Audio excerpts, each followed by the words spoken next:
Je reviens sur la question de Jésus et du judaïsme. Jésus est juif. Et être juif, ça n'est pas lié à une quelconque adhésion, à une quelconque religion ou à une quelconque doctrine. Nous savons de nos jours à quel point les juifs peuvent défendre les positions les plus diverses et se trouver dans les différents camps. Par conséquent, vouloir enfermer la judéité dans une acceptation de je ne sais quelle orthodoxie ou orthopraxie, c'est un mauvais procès. C'est d'ailleurs douteux comme attitude. C'est une façon de priver les juifs de tout ce que les juifs font qui ne serait pas de l'ordre du judaïsme, au sens traditionnel du terme.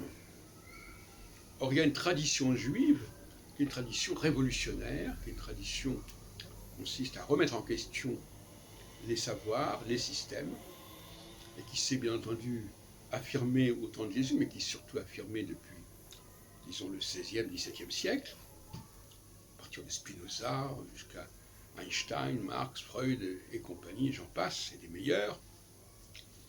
Et par conséquent,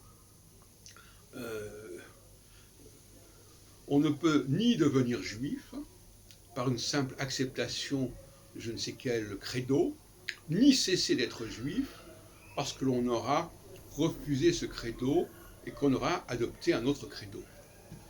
C'est pour ça qu'on peut tout à fait être juif et bouddhiste, comme ma sœur, juif et marxiste, juif et sioniste, etc.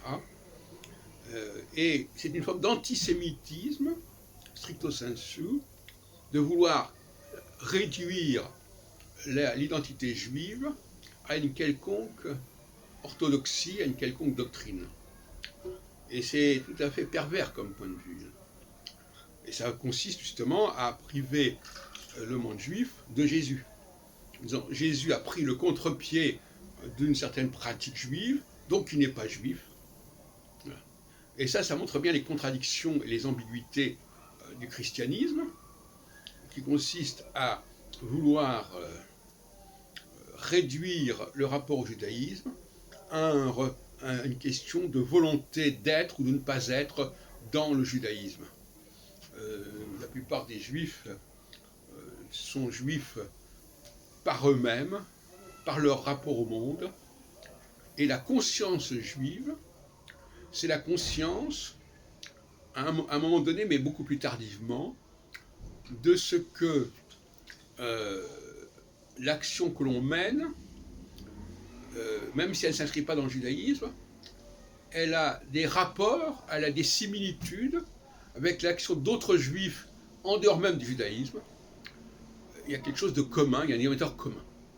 Un dénominateur commun qui est un dénominateur de capacité à réformer, à révolutionner, à transformer, à faire bouger les choses.